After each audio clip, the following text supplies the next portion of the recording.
So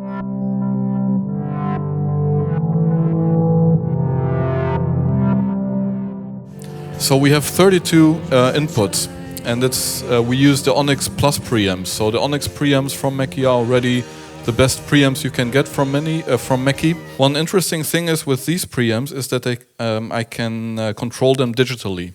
So when I go into my software, I can change the gains digitally and save them also directly in the software. And what more is that these preamps work completely silent. On many digital desks, when you change a scene, so somebody's singing, maybe you need to change the scene in real time. On many mixers you have a short mute or you hear a click. Here it's completely silent. You just change the scene and it goes on without any interruption. Then we have 14 Xlr outputs. So we have 14 analog outputs that can be used completely flexible. That's up to the engineer how he wants to use them. You can send aux, you can send the master, you can send matrices, subgroups. It's completely up to the user.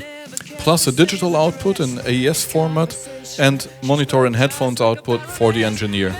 So that's all there.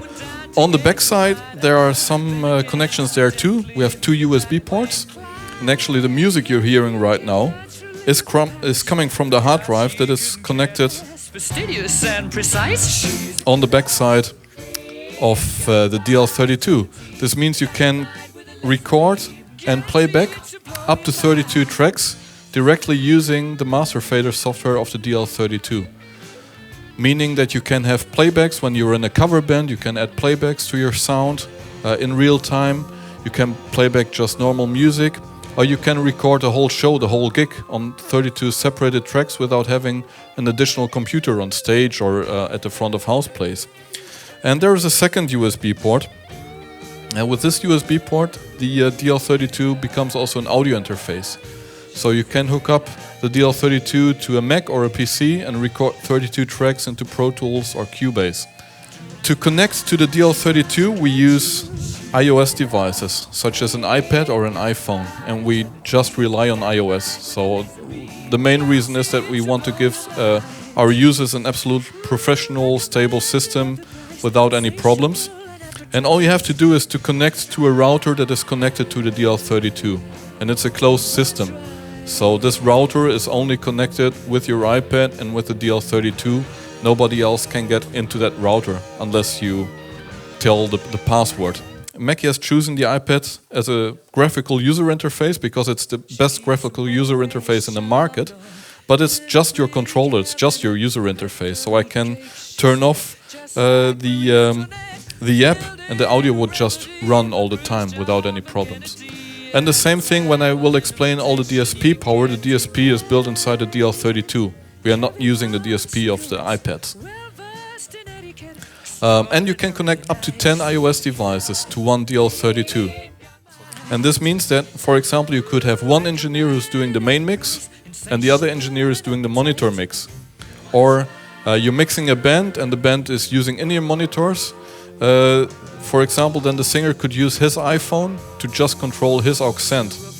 And yes, you can limit that. So this means that I can access limits per iPhone or per iPad. So because I don't want, for example, the guitar player to play around with the main mix. And as you see here, many parts of the software are translated into French. Now we take a closer look at the software. So how does the whole thing work? Some people are a bit scared about using an iPad. The setup here, it's like an analog desk. So you see all the faders, just like that. And you swipe to the left and to the right, just like you would in any program on the iPad.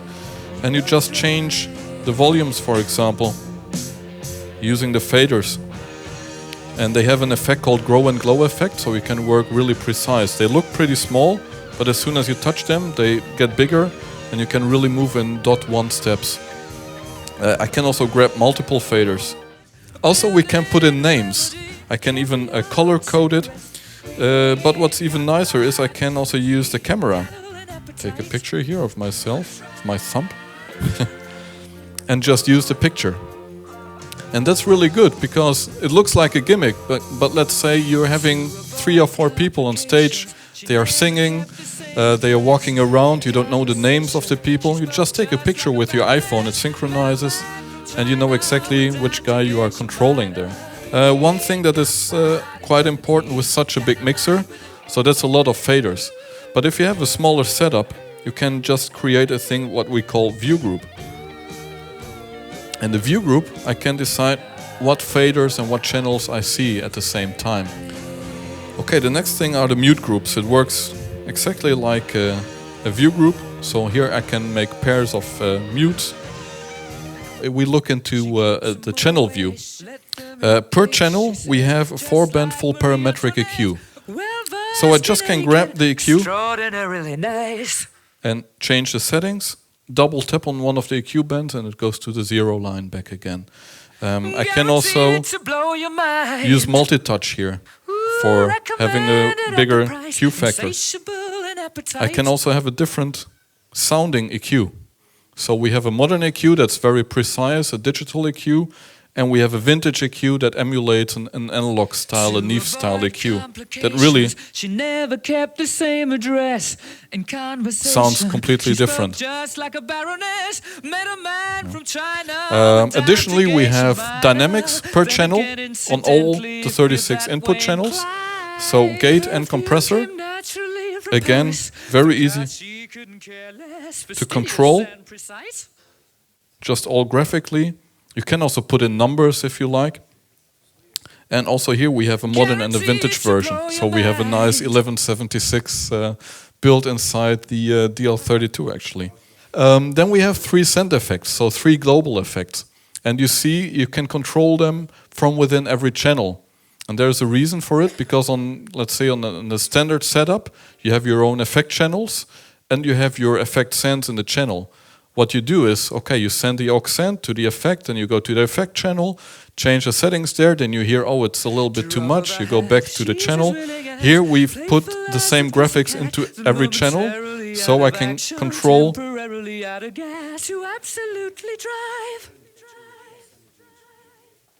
for example, the delay.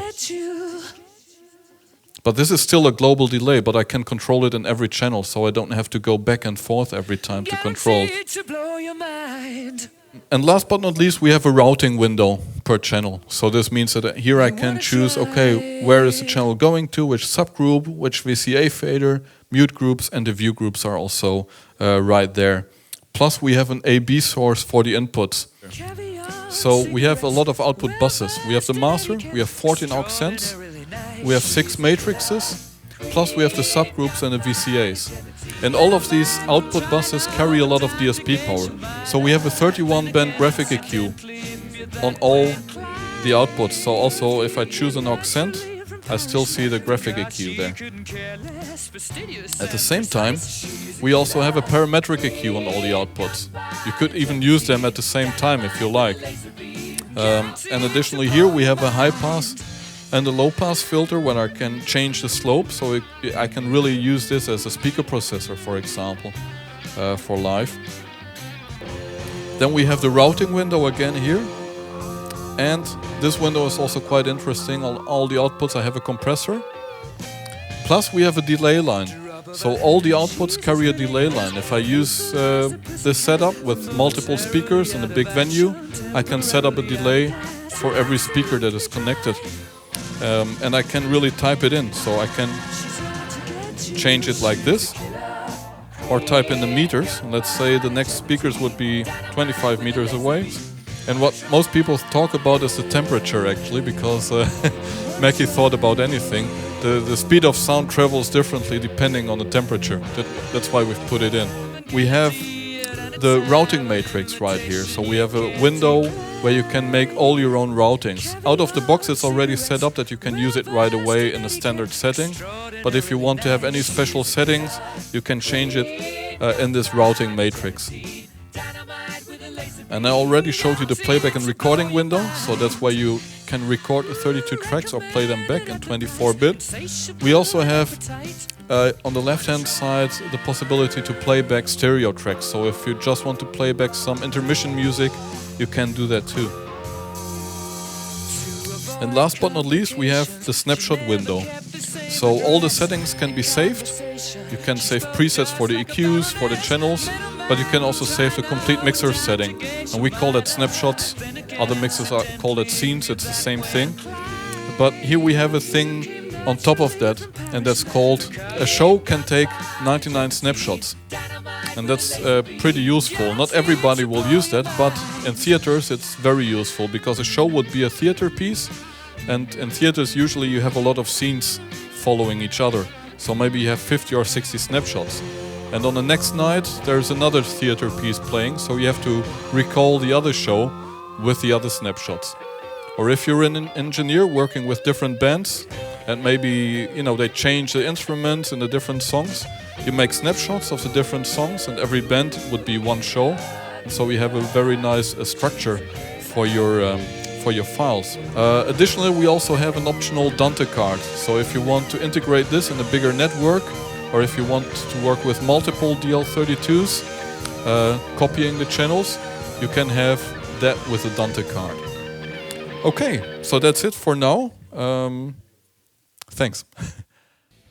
Freeplay est le système stéréo de sonorisation portable tout en un que vous pouvez emmener partout. Avec ses caractéristiques de mixage avancées, il est idéal aussi bien pour les musiciens que les enseignants, les présentations au travail ou vos soirées entre amis.